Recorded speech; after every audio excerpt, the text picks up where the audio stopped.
All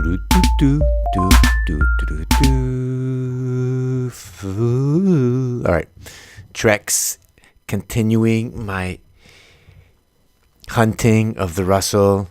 Up days, down days on the Russell, I don't care. Until it really starts to turn around, until it closes above that 12-month moving average, until go above previous highs, well, maybe a little bit before that, until it's now the weakest of the U.S. sectors. I'll be looking for the weakest of the week. So get ahead of the index turning down. Just go after the weak.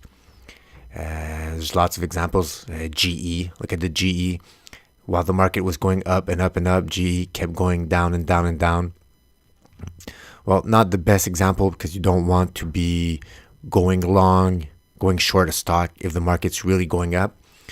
But if you'd be in a stage 3, when the market's starting to top, let's say market's starting to look like that, closing below a 12-month moving average, 12-month moving average is still inclining or starting to go flat, you could start preparing yourself to get stocks that might be turning down, especially when the weight of evidence, the economic cycle is heading towards the end. It just makes more sense to look for those stage 4 declines than a stage 2 continuation, which at any moment when there's going to be the rate cuts, whenever the economic cycle really sets in, the market's already starting to price those events ahead of time, all those bearish events. All right, Trex Company, part of the Russell 2000, and just scanning through the biggest losers of the day just to give me a glimpse, because my logic is, and that's why screeners are good, mechanical screeners are good, but I have a feeling that's maybe that human screener is also very good with a simple classification with top to bottom. The logic is companies shouldn't be doing a 9% down day. It's something's wrong, or 10, 15%. So if you look for the worst performers for the day with huge down days, then that could be a red flag. So you go look, you see, was it a odd day out? Is it still in the stage 2 incline? But when you start closing below a 12-month moving average, is it still inclining? Still inclining 12-month average, but you're starting to be below it. Then start to draw the lines in the sand. What do I need for a stage 2 continuation? You want to beat those previous highs, right? Same thing here. When you break out above, you want to beat those previous highs, horizontal breakout line. And where is my gap down in January?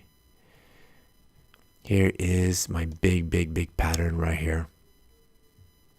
And hitting also, that's my monthly defined support. And I had some monthly defined resistance turn support. We've tested that gap down below, but came back above. So that zone is being tested right now. A close below that. And we could be testing these lower levels and then either zigzagging through that, testing this support, turn resistance, maybe going back down. So there's congestion area right here. But as long as you're closing below 12-month average, you don't want to be long anymore. You had your big warning sign right here. Even if it went up, never overcame those previous highs, lower highs. That's a downtrend, guys. You want to beat these previous highs to be able to justify saying, hey, I'm an uptrend. I'm actually doing new highs.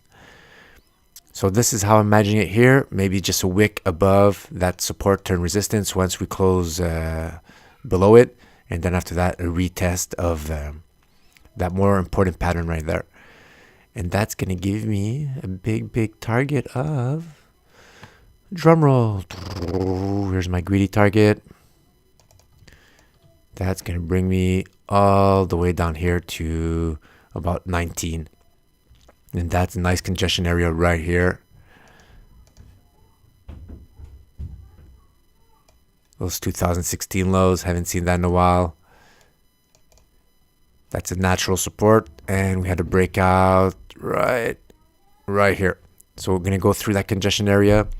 It could just be a wick that goes down through the smaller time frames. It'll be closes and opens from smaller time frames. But on the monthly, we could maybe sink here. So if I'd be doing the swing rule, I would actually bring up my target right here and make sure I get triggered out. If not, then you just do the Stan Weinstein stage analysis and you let his premise, how to get out. Look at my earlier podcast. I go in details, the long ones, how to move your sell stop, or just go buy the book on Amazon. Probably going to change your trading career or the way you're looking at stocks. It's just an awesome book, which really spoke to me. When I read it, I said, this makes sense. After going through penny forums, stock forums, Investors Hub, you kind of feels wrong, right? You're there, you're in the euphoria. I'm going to make so much money, penny stocks. But after when you read his book, say, that's what I've been missing. And it crystallizes pretty much what's trading framework, what's risk and money management, how to enter, how to exit, how to short, how to go long, weight of evidence. There's a chart, but there's more. So, and it teaches you to learn. So some weight of evidence people, they have, I have these checks, but there's nothing wrong with going outside of what Stan said and looking at more data. Time evolves and you could keep growing and growing your whole checklist of weight of evidence to really minimize your whipsaws and enter only at the best, the most A++ of the setups, guys. All right, green, stage 2 uptrend, stage 2, and now we're starting to get in some trouble, underperforming the Russell, and that's what we want. Going through the halfway line, Stan remarked that there's a lot of strong moves once you start going into negative territory. If you bounce up, stay, but crossing over negative territory usually was a bad omen. Increasing red volume on those down days, lower highs. So now we're below a declining 30-week average. That's why we have the red overlay. This indicator on TradingView is just awesome. This Mansfield Relative Strength indicator.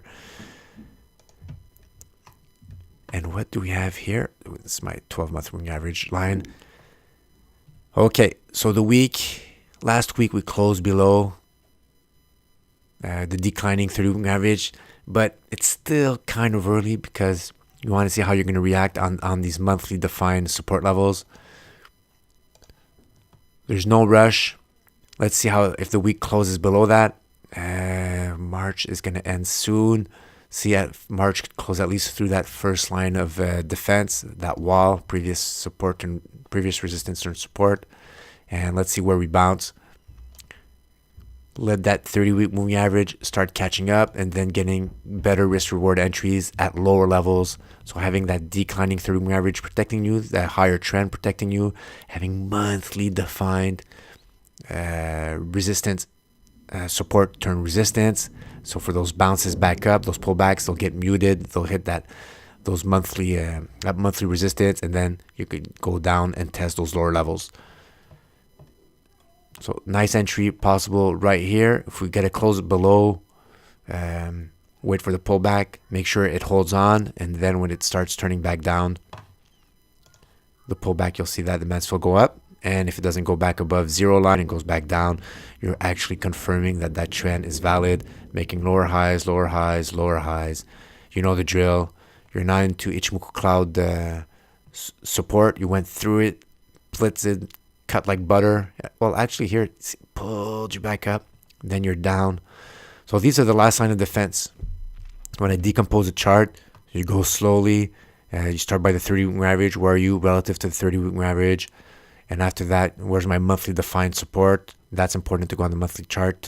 You can't really see it on the weekly. Sometimes it coincides, but it's sometimes these bleeding in, right? Sinks through, but it comes back up. And then you say, what's happening to my weekly defined support? How come it's not holding? How come I went through and then it just came back up?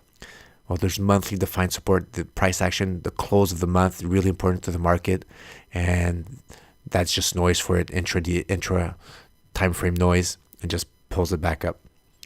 So it goes down, didn't make it, trying again. So really, really close. Wait for the end of March, wait for the end of the week, and you're building a bigger pattern. So see the bigger game here. Don't get whipsawed out. And anytime we get close to that 30-week average, see where you're situated here.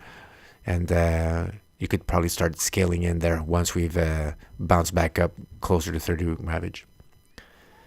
All right, Trex Company. I don't know what you do, but I know you're in the Russell and you're underperforming it, so you're a target. All right, don't forget to like this video if you appreciate it. Thanks, guys, for watching. Bye.